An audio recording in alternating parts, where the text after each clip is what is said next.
चलो तो सब लोग ये क्वेश्चन ट्राई करो। सबके पास 3 क्वेश्चन है, तो 3 क्वेश्चन में 4 मिनट का समय है तुम लोग के पास। ट्राई करो इसको। क्वेश्चन है कि in the figure given below A B and C are 3 ammeters, the ammeter B reads 0.5 ampere. तो बी का रीडिंग है 0.5 एम्पियर, और क्वेश्चन में मेंशन कि all the ammeters have negligible resistance. किसी भी एमीटर का कुछ भी रेसिस्टेंस नहीं है। तो जो आपको सर्किट में रेसिस्टेंस दिए हुए हैं बस वही कंसीडर करना है। ओके, आपको फाइंड करना है number 1 the reading of ammeter A and C, number 2 the total resistance of the circuit, and number 3 cell का ईएमएफ।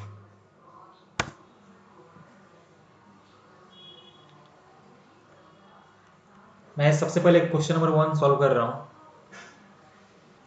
हमसे पूछा है the readings of ammeter A and C. तो ये रहा एमीटर ए और ये आपका रहा एमीटर सी। ठीक है, अब मेरे को क्वेश्चन में मेंशन किया हुआ था कि reading of the ammeter B is 0.5 ampere. मतलब कि इस 6 ओम ये जो आपका 6 ओम वाला रेसिस्टर है इसमें करंट जा रहा था 0.5 एम्पियर। ओके, अब आपको फाइंड करना है रीडिंग ऑफ एमीटर सी, और हमको क्वेश्चन में ये भी मेंशन है कि एमीटर बी और सी का कोई भी रेजिस्टेंस नहीं है। ठीक है, अच्छी बात है। तो इस केस में ये 6 ओम और ये 3 ओम हो जाएगा कनेक्टेड इन पैरेलल, तो इन दोनों का पोटेंशियल डिफरेंस सेम होगा। ओके, अच्छी बात है। तो हम यहाँ से लिखेंगे कि potential difference across 6 ohm is equal to potential difference across 3 ohm. Now from Ohm's law हम लोग लिख सकते हैं कि potential difference across 6 ohm is current in 6 ohm, तो 0.5 एम्पियर इनटू उसका रेसिस्टेंस तो 6 is equal to potential difference across 3 ohm is equal to उसमें करेंट, तो आप लिख लो यहाँ पे current in 3 ohm and into उसका रेसिस्टेंस वैल्यू। तो यहाँ से जब तुम सॉल्व करोगे तो यहाँ से आ जाएगा current in 3 ohm is 1 ampere. ये आ जाएगा current in 3 ohm resistor is 1 ampere, और यही हो जाएगा रीडिंग ऑफ एमीटर सी। यही है reading of ammeter C. Okay, अब हमसे इसी क्वेश्चन का सेकंड पार्ट था कि reading of ammeter A. Okay, अच्छी बात है। तो हम देख रहे हैं कि 6 ओम में करंट है 0.5 एम्पियर और 3 ओम में करंट है 1 एम्पियर। तो ये सारा करंट कहाँ से आया होगा? ये सारा करंट एमीटर ए से ही होके आया है। तो मतलब कि एमीटर ए का जो रीडिंग आने वाला है वो आने वाला है 1.5 एम्पियर। तो हम लिखेंगे कि रीडिंग ऑफ एमीटर ए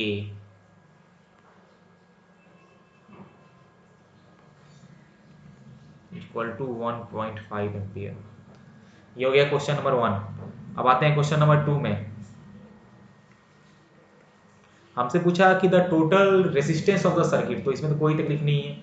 ये 6 और 3 है इन पैरेलल, तो उनका आ जाएगा 2 ohm, and then 2 ohm and this 2 ohm is series. तो मतलब कि यहाँ पे आपका टोटल रेसिस्टेंस जो आने वाला है वो आने वाला है 2 ohm plus 2 ohm equal to 4 ohm. Okay, अब क्वेश्चन नंबर 3 हमसे पूछा है सेल का ईएमएफ। तो हम लिख सकते हैं कि सेल का EMF is equal to cell से करंट विड्रॉन हुआ है इनटू टोटल रेसिस्टेंस। ओके, हम देखो तो एमीटर ए में करंट था 1.5 एम्पियर, मतलब कि सेल से भी करंट विड्रॉन हुआ होगा 1.5 एम्पियर का ही। तो मैं यहाँ पे लिख दूंगा 1.5 and into total resistance of the circuit is 4 ओम। तो 1.5 इंटू 4, तो 6 वोल्ट इज द सेल का ईएमएफ। अब इस क्वेश्चन में और तुमसे पूछ सकता था कि what is the terminal voltage of the cell, तो लिखते कि E minus I cell into small R, और यहाँ पे स्मॉल आर के जगह पे हम लिखते 2 ओम। समझ में आया क्या? बोलो जल्दी से। हाँ भैया। चलो जल्दी से ये क्वेश्चन सॉल्व करो। हमसे यहाँ पे पूछा है कि calculate effective resistance of the circuit. Effective resistance का मतलब होता है टोटल रेजिस्टेंस। ओके, तो हम यहाँ पे लिखेंगे कि R total is equal to, तो देखिए ये 4 और ये 2 है सीरीज में, तो इनका नेट आने वाला है 6 ओम। तो उसके बाद हम लोग सर्किट को रीड्रॉ कर सकते हैं कुछ ऐसे। यहाँ पे एमीटर ये 6 ओम एंड फिर एक और 6 ओम यहाँ पे हो जाएगा, और ये आपका R1 था। अब ये दोनों 6 ओम है इन पैरेलल, तो इनका आने वाला है R नेट 3 ओम, तो यहाँ से आपका R टोटल आने वाला है 3 ओम। क्वेश्चन नंबर 2, भैया नंबर 2 एम्पियर होगा। Current drawn from the cell. तो current drawn from the cell क्या होता है कि सेल का EMF and divided by total resistance of the circuit. तो ईएमएफ दिया हुआ है 6 वोल्ट डिवाइडेड बाय 3 ओम, तो 2 ampere. So 2 ampere is the current withdrawn. तो ये यहाँ से आपका 2 एम्पियर का करंट विथड्रॉन होगा। अब मान लो तुमसे पूछता है इसी में कि what is the reading of ammeter, तो भी 2 एम्पियर ही होता है। अब इसमें एक बात और तुमसे पूछा जा सकता था कि फाइंड करंट इन R3। मान लो यहाँ पे तुमको करंट बताना है, मैंने इसका नाम दे दिया है कुछ ऐसा I1, कि तुमको I1 का वैल्यू बताना है, ठीक है, कोई बात नहीं। तो देखो, तो 2 एम्पियर का करंट यहाँ पे आएगा, और फिर इसके बाद 2 रास्ते में होगा डिवाइड। तुमको फाइंड करना है I1, तो हम लोग यूज करेंगे पैरेलल में डिवीजन, जो करंट का डिवीजन होता था वो वाला फार्मूला हम यूज करेंगे। ओके, अच्छी बात है। तो देखिए कि अगर इस R3 में करंट आने वाला है I1, तो R2 में भी करंट I1 ही जाएगा, क्योंकि ये दोनों सीरीज में थे, ठीक है। मतलब आप सिंपली कह सकते हो कि I1 is the current in the this equivalent 6 ohm resistance. तो आप फाइंड कर लो कि I1 इक्वल टू, तो हमको फाइंड करना है करंट इस 6 ओम में, तो हम लोग ऊपर इसको नहीं लेते हैं, तो जो और बच गया उसको लेते हैं ऊपर, तो वो भी 6 ही है। तो 6 बाई 6 प्लस 6 एंड इनटू जो आपका टोटल करंट आया था 2 एम्पियर, ये सॉल्व करने के बाद आएगा 1 एम्पियर। तो 1 एम्पियर का करंट आ रहा है आपका R3 और R2 में, और जो बच गया 1 एम्पियर का वो जाएगा आपका R1 में। समझ में आया? देखो नेक्स्ट क्वेश्चन है कि the equivalent resistance of circuit is 4 ohm, then calculate the value of x। आपको 4 रेजिस्टेंस दिए हुए हैं, उनका अरेंजमेंट दिख रहा है, एंड ए और बी के अक्रॉस का जो नेट रेजिस्टेंस है वो है 4 ओम, तो आपको x का वैल्यू बताना है। बहुत ही सिंपल क्वेश्चन है, तुमको सीरीज और पैरेलल का कंसेप्ट यूज करना है। जल्दी से सॉल्व करके बताओ मेरे को आंसर।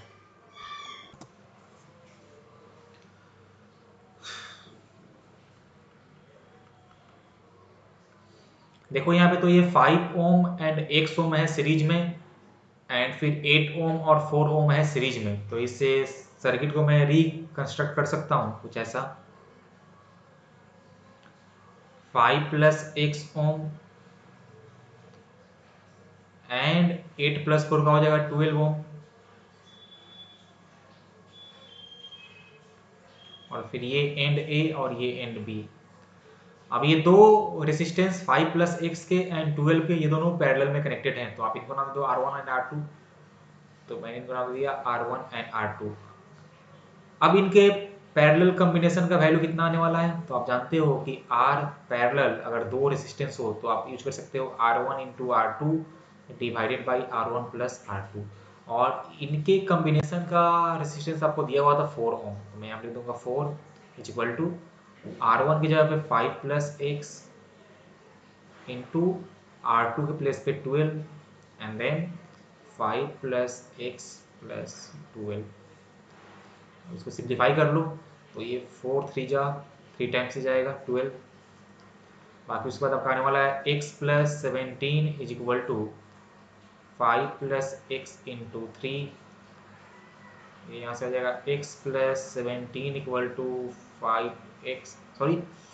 15 plus 3x। इसको री अरेंज करो तो आपका हो जाएगा 2x इक्वल टू 2, और यहाँ से आ जाएगा x equal to 2/2 equal to 1 Om.